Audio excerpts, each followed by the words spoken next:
Serviço de atendimento ao cinéfilo, qual sua pergunta? Felipe Lenolan mandou R$7. Professor, fala aí sobre o react do Eribaldo sobre o Ian Neves. Então, todo esse debate que o Eribaldo trouxe com relação às falas do Ian Neves lá no Desencontros, inclusive, é um debate muito interessante. É um debate que eu tendo a concordar com boa parte do que ele disse ali no vídeo. Pra quem não sabe, o corte, o qual o Eribaldo reage, é um corte sobre por que comunistas não gostam de distopias. A grande questão aqui é que eu sinto que o react do Eribaldo deixou, de alguma maneira, o Ian Neves ali meio que como um bode expiatório, tá ligado? Eu já sei que você conhece Introdução ao Cinema. Eu também sei que você sabe que são 2 aulas novas todos os meses. Também sei que vocês já sabem que no curso você encontra linguagem, teoria, história, crítica, política, diretores, gêneros, tudo relacionado à produção cinematográfica. Agora, o que eu não sei é o que você tá esperando para fazer parte do curso. Meu amigo, o curso Cinema Contínuo mais charmoso do Brasil. Link na descrição do vídeo. Porque, mais uma vez, eu concordo com quase tudo que o Eribaldo trouxe ali. Eu sinto que, sim, os marxistas tendem a enxergar a arte sob um viés limitador. Inclusive, aqui no nosso canal, eu já tive um vídeo reagindo ao Eribaldo Maia falando sobre isso. No vídeo em que o Eribaldo faz um comentário sobre o vídeo do Chavoso. Não sei se vocês lembram desse vídeo que a gente fez aqui. Um vídeo tá muito legal. O Eribaldo veio aqui, conversou comigo depois. Foi uma discussão muito válida, um debate muito válido que a gente trouxe nessa parada. Então, assim, eu concordo com os debates que o Eribaldo trouxe sobre essa questão, mas eu sinto que o Ian ficou meio de bode expiatório ali. Por quê? Porque a frase, título do vídeo era "Por que comunistas não gostam de distopias?". Então, assim, eu posso até colocar a mim e a nossa equipe do Desencontros o problema de toda essa frase, porque, na verdade, essa é a frase título do programa, que, na verdade, é a frase que vem de uma pergunta da Bebel para o Ian na televisão. Só que é uma frase generalista. Por que comunistas não gostam de distopias? É generalista. Não significa que comunistas não gostam de todas as distopias. O Ian, ele faz uma análise ali, social, material, sobre como tendem a ser as distopias no capitalismo. Agora, isso não significa dizer que a gente não vai gostar dessas distopias, de boa parte dessas distopias. O Ian vai traçar um paralelo aí, partindo do pressuposto de que a distopia no século XX vai estar muito ancorada nos contos, nos livros do George Orwell. E de alguma maneira estão, não todas. Só que é aquela parada, é uma frase generalizante. Eu sinto que o react do Eribaldo, apesar de positivo no que tange as ideias que ele traz, lida com as falas do Ian de maneira a entender que elas são generalizantes. Então eu acho que é muito mais nesse lugar que eu enxergo o problema no vídeo dele, apesar de concordar com quase tudo que ele diz. Nós, marxistas, temos uma visão de arte e de estética muito limitada. Porque nós, marxistas, lemos pouco Lukács, por exemplo. Lemos pouco Lukács, Ernst Bloch. A gente lê pouco esses caras, que são provenientes do pensamento marxista, mas que estudam estética. A gente lê pouco desses caras. Então a gente tende a olhar para a arte sob uma perspectiva material evidente, porque essa é a nossa base metodológica, mas a limitar a arte sob um princípio onde ela deve ser alguma coisa. Ela deve ser educadora, ela deve partir de um pressuposto revolucionário, ela deve estar de acordo com os princípios ideológicos do Estado, no socialismo, toda a ideia do realismo socialista. É um princípio que nós, enquanto marxistas, devemos nos desvincular, no final das contas. A gente precisa ler Lukács, a gente precisa ler Benjamin, a gente precisa ler, de alguma maneira, Adorno. Não é exatamente o melhor dos autores, pelo menos para mim, nesse final das contas. O Benjamin é muito melhor que Adorno, para mim especificamente. Mas o Ernst Bloch, essa galera toda que tá dentro do pensamento marxista, ou pelo menos marxiniano, parte deles, e que a gente acaba abandonando nos estudos estéticos para entender a arte e acaba limitando nossa visão sobre arte sobre um princípio educacional, de educação das massas, de arte enquanto panfleto revolucionário. E vale dizer, mais uma vez, como o Eribaldo traz no vídeo dele, essas artes, elas não podem deixar de existir. Esse tipo de filme não pode deixar de existir. Ele tem que existir, até porque o cinema, enquanto arte, é também uma ferramenta. Desculpa, mas por mais que a gente caia no idealismo moral dessa ideia da arte inútil, que eu já tive nesse lugar também em algum momento. Inclusive tem um vídeo aqui no canal sobre arte inútil. Eu sinto que essa percepção é uma ideia um tanto idealista que nos faz desvincular do que verdadeiramente é as coisas. De como a arte faz parte do mundo, sabe? Eu sinto que a gente acaba colocando não só a arte, mas como o artista, como esse sujeito indisposto da realidade. Descolado da realidade, muitas vezes. Ou seja, sendo o artista esse sujeito descolado dessa realidade, ele é o sujeito que deveria ser livre irrestritamente.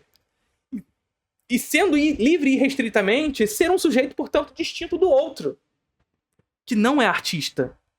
Sendo ele carregado da alcunha artista, detentor da possibilidade de falar do que bem entender. E não é assim que funciona. O artista também está submetido a uma realidade. É claro que, mais uma vez, o artista que está submetido a essa realidade, enquanto artista que é um sujeito que, historicamente, está presente na luta e na direção do rompimento de tabus, de ordens, de morais vigentes. É esse sujeito que vai estar o tempo inteiro batendo e desafiando essas ordens morais vigentes. Veja, não como uma necessidade.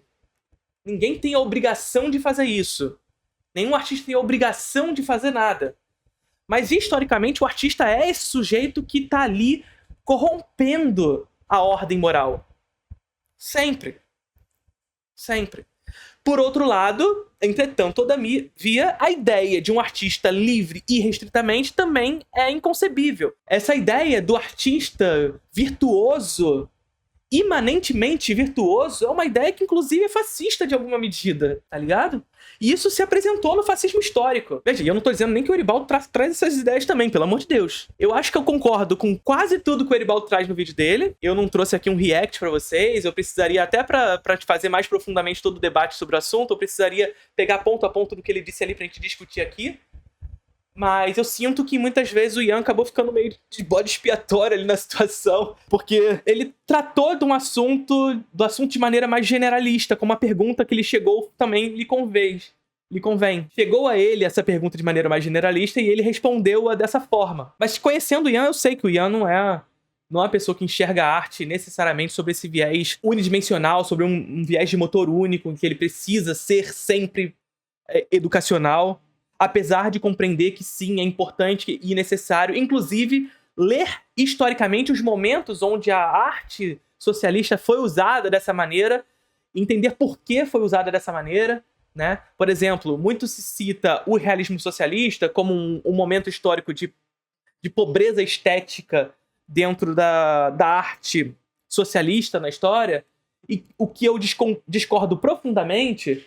Mas também compreender que o realismo socialista ele esteve presente num momento histórico importante. O cinema, no socialismo, sobretudo na União Soviética, ele surge na década de 20 sob um viés revolucionário no que tange à experimentação.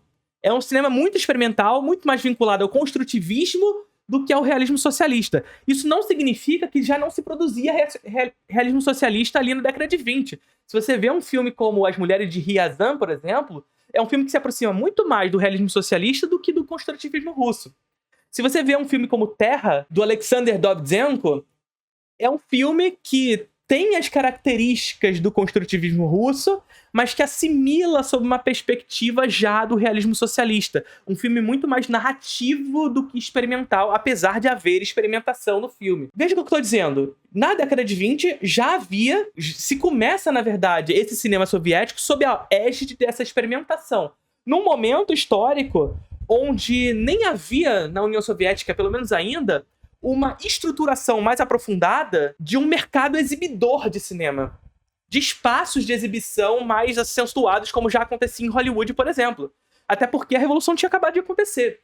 Então, o construtivismo russo é um movimento milagroso, digamos assim, dentro da União Soviética, com boa parte das coisas que aconteceram ali nesses primeiros anos. Milagroso em que sentido? Milagroso porque é um movimento de caráter universal, um movimento de vanguarda para o cinema e para a linguagem do cinema, não só dentro da União Soviética, instaurado num país que tinha acabado de fazer sua revolução, em 1917, acabar de se estruturar enquanto União das Repúblicas Socialistas Soviéticas, e que já iniciava esse processo fazendo um movimento de vanguarda para a história, percebe? É milagroso. Tudo isso sem ter um espaço de exibição consolidado, como em outros países do mundo, como a França, os Estados Unidos, a Alemanha, que fizeram vanguarda também, percebe? Era muito diferente para a União Soviética nesse contexto. Agora, em determinado momento, se percebeu, se sentiu que a guerra, a Segunda Guerra Mundial, iria estourar. A ideia dentro da União Soviética era: mais cedo ou mais tarde seremos invadidos. E dito feito, aconteceu.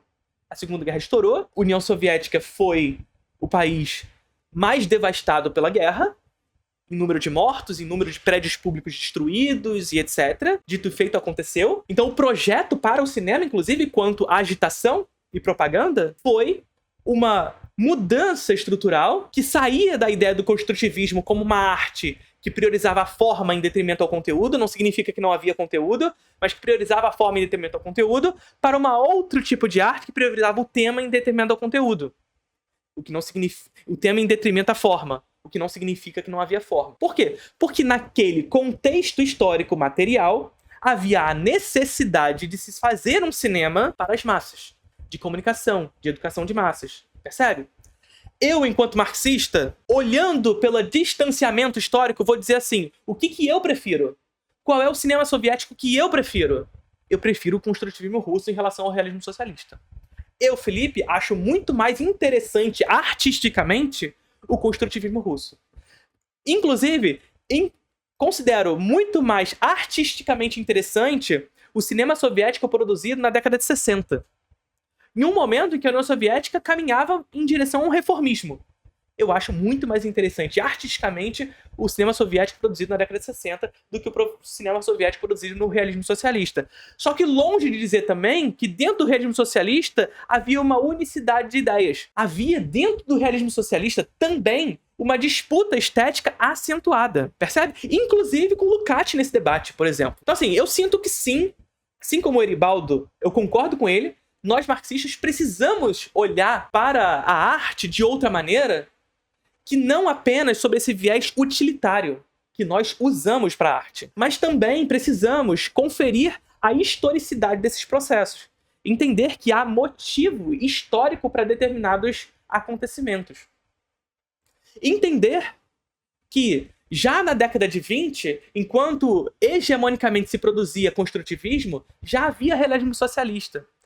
E durante o realismo socialista, apesar de hegemonicamente se produzir realismo socialista, não era apenas realismo socialista que era produzido. Era isso que majoritariamente se financiava. Mas não era só isso que era produzido também. A gente não pode também cair pelo viés da unicidade, que só isso é produzido, etc e tal. No final das contas, o que eu tenho a dizer sobre o vídeo do Eribaldo é que eu acho um excelente debate que ele levantou, excelentes ideias que ele trouxe ali do debate, mas que eu sinto que o vídeo e o Ian ali acabou caindo um tanto de bode expiatório, porque parecia que ele estava falando sobre uma categoria geral e utilitária, quando na verdade ele estava falando de algumas distopias que ele pensou ali no meio do caminho. Mas se eu não me engano, no vídeo a gente fala sobre Mad Max, por exemplo, também, como uma distopia que parte de um lugar para outro. É aquela ideia de um filme que sai... Mad Max você tem muito isso, Mad Max 4 especificamente, né? A Furiosa, ela sai do seu lugar de exploração em direção à utopia. Ela visa encontrar a utopia, só que a utopia não existe, ela retorna para a Citadela para vencer o sistema de exploração. É ABBA. Mas outras distopias também históricas. Eu gosto do filme de 1984. Eu acho um filme interessante, por exemplo. Apesar de não concordar com as ideias ali dispostas, eu acho um filme interessante, sabe? Não tô nem falando do livro, eu acho o filme interessante, 1984.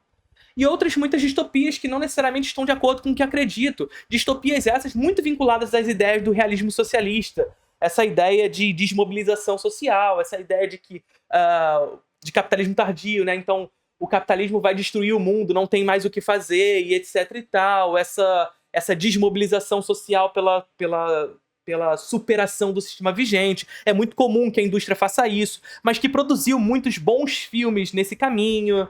Percebe? Então, enfim, a gente tem um olhar mais lúdico, digamos assim, estético, que não abarque um motor único no final das contas. Busco Carioca Ativo mandou R$7. Professor, tenho um flerte com o marxismo há um tempo, mas creio eu que não tenho bagagem o suficiente para me tornar marxista. Poderia me dizer por onde começar? A grande parada com o marxismo é você se organizar junto à sua classe. Então, assim, se o marxismo preza pela organização e pela luta anticapitalista, a gente, enquanto marxista, não pode partir do pressuposto de que só podem estar junto a nós marxistas letrados em marxismo. Isso é anti-marxista, inclusive. Porque o Marx, inclusive, ele escrevia, além dos seus livros mais densos e pesados, muitos folhetins para serem distribuídos pela classe trabalhadora. Não no sentido de subestimar a classe trabalhadora, mas no processo de educação da classe trabalhadora. Porque o processo educativo é contínuo. Então, assim, você se diz não ter bagagem para se dizer marxista. Mas isso não pode te afastar da luta anticapitalista. Porque você, enquanto trabalhador, se você é um sujeito da classe trabalhadora, que acredito que seja, você sente nas costas as dores da opressão e da exploração do capitalismo. E por sentir as dores da exploração do capitalismo, você sabe o que é ser um trabalhador dentro do sistema capitalista. E o marxismo/socialismo visa romper com esse sistema de exploração. Então esse já é um primeiro passo para estar junto nessa luta. Esse é um primeiro passo. É claro que a leitura é importante. É claro que você ler os livros de Marx, mas também os comentadores de Marx, também os autores marxistas e marxinianos que surgem posteriormente. É importante que se leia esses outros autores que, inclusive, atualizam o pensamento marxista para o século XXI. É importante, claro, que isso tudo seja trazido. Mas também você acompanhar agitadores, propagandistas, que estão cotidianamente falando sobre isso, trazendo panoramas sobre a política atual no Brasil. Participar de organizações populares que estejam próximos da sua localidade, do seu meio, da sua vivência. Isso tudo te aproxima da luta, mais do que simplesmente somente ler. Ler é importante, mas, sobretudo, trazer dessa leitura a prática, que é um princípio estritamente marxista, a praxis, que não apenas se leia o mundo, mas que mude esse mundo.